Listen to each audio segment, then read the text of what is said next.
एक शाम राजा अकबर अपने प्रिय बीरबल के साथ अपने शाही बगीचे की सैर के लिए निकले। वह बगीचा बहुत ही शानदार था। चारों ओर हरियाली ही हरियाली थी और फूलों की भिनी भिनी खुशबू वातावरण को और भी खूबसूरत बना रही थी।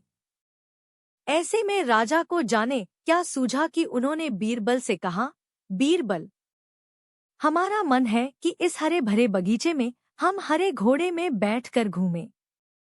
इसलिए मैं तुम्हें आदेश देता हूँ कि तुम 7 दिनों के अंदर हमारे लिए एक हरे घोड़े का इंतजाम करो।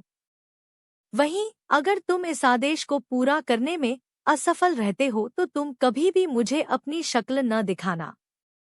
इस बात से राजा व बीरबल दोनों वाकिफ थे कि आज तक दुनिया में हरे रंग का घोड़ा नहीं हुआ है। फिर भी राजा चाहते थे कि बीरबल किसी बात में अपनी हार स्वीकार करें। इसी कारण उन्होंने बीरबल को ऐसा आदेश दिया। मगर बीरबल भी बहुत चालाक थे।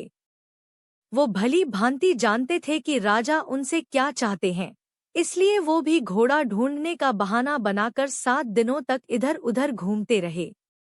8वें दिन बीरबल दरबार में राजा के सामने पहुंचे और बोले, महाराज, आपकी आज्ञा के अनुसार मैंने आपके लिए हरे घोड़े का इंतजाम कर लिया है, मगर उसके मालिक की 2 शर्तें हैं।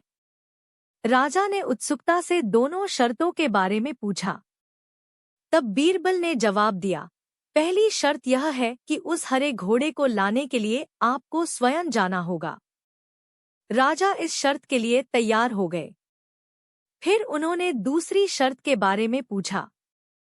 तब बीरबल ने कहा, घोड़े के मालिक की दूसरी शर्त यह है कि आपको घोड़ा लेने जाने के लिए सप्ताह के 7 दिन के अलावा कोई और दिन चुनना होगा।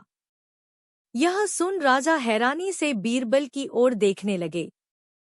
तब बीरबल ने बड़ी सहजता से जवाब दिया, महाराज, घोड़े का मालिक कहता है कि हरे रंग के खास घोड़े को लाने के लिए उसकी यह खास शर्तें तो माननीय होंगी। राजा अकबर बीरबल की यह चतुराई भरी बात सुनकर खुश हो गए और मान गए कि बीरबल से उसकी हार मनवाना वाकई में बहुत मुश्किल काम है। कहानी से सीख। यह कहानी हमें यह सिखाती है कि सही सूझबूझ और समझदारी के साथ नामुमकिन लगने वाले काम को भी आसानी से किया जा सकता है।